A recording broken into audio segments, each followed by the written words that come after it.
જામનગર જિલ્લા એલસીબી દ્વારા એક આર્મ્સ એક્ટ મુજબનો ગુનો દાખલ કરવામાં આવેલો છે. બનાવની વિગત મુજબ respected DIG sir Rajkot range, respected SP sir અને તમામની સૂચનાના આધારે જિલ્લા એલસીબીનો તમામ સ્ટાફ અને પીઆઈ વીબી ચૌધરીના માર્ગદર્શન હેઠળ કામગીરી કરતા હોય તે દરમિયાન એલસીબીના દિલીપભાઈ તલાવાડિયા, મયુરસિંહ પરમાર, યુવરાજસિંહ ઝાલા અને ઋષિરાજસિંહ વાળા ને બાતમી મળેલી હોય કે એક આરોપી જેનું નામ છે વિરેન્દ્રસિંહ કિશોરસિંહ જાડેજા, જે ખાખડા બેલા પડદરી રાજકોટના રહેવાસી છે, તેની પાસે અનઓથોરાઇઝડ એક વેપન પિસ્ટલ રહેલી હોય તે બાબતની બાતમી હતી.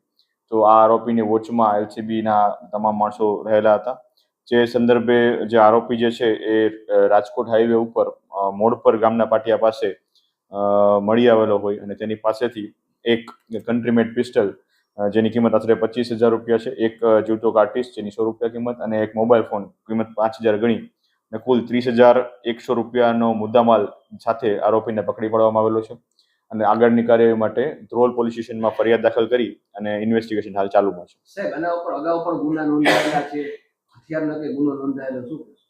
પ્રાથમિક વિગતો મુજબ માહિતી મળતી મુજબ જે આરોપી છે વિરેન્દ્રસિંહ કિશોરસિંહ જાડેજા, એના વિરુદ્ધ અગાઉ રાજકોટ જિલ્લામાં અને રાજકોટ શહેરમાં પ્રોહિબિશન તેમજ 307 મુજબનો ગુના દાખલ થયાનું પ્રાથમિક દ્રષ્ટિએ જાણવા મળે છે. આ સિવાય અન્ય જામનગર જિલ્લામાં અન્ય કોઈ આના વિરુદ્ધ ગુના દાખલ થયેલા છે કે કેમ તે બાબતની માહિતી હાલ મેળવવામાં છે. પ્રાથમિક વિગતો જણાવતા મુજબ આ જે હથિયાર છે એ મધ્યપ્રદેશના અનિલ ભુરિયા નામના વ્યક્તિ પાસે જાણે મેળવેલું હતું. હવે ખરેખર આ વ્યક્તિ કોણ છે, ક્યાંના રહેવાસી છે અને શું કરે છે એ બાબતની તપાસ હાલ ચાલુમાં છે. કેટલા સમયથી હથિયાર લેવું હતું અને હથિયારથી ઉપયોગથી કોઈ ગુનો આચર્યો છે તે બાબતની તપાસ કરવામાં આવશે.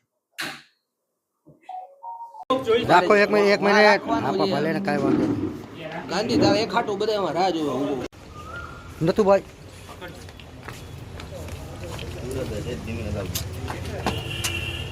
હાલો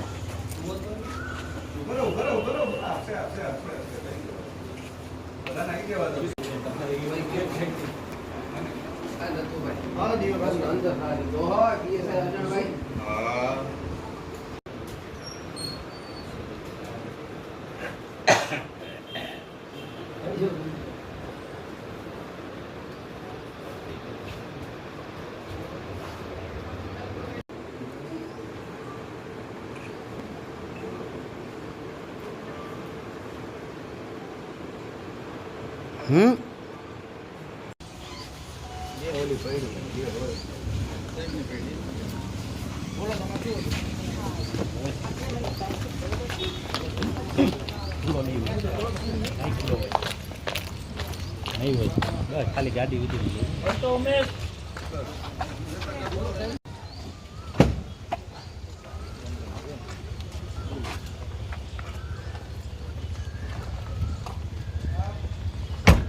લેતા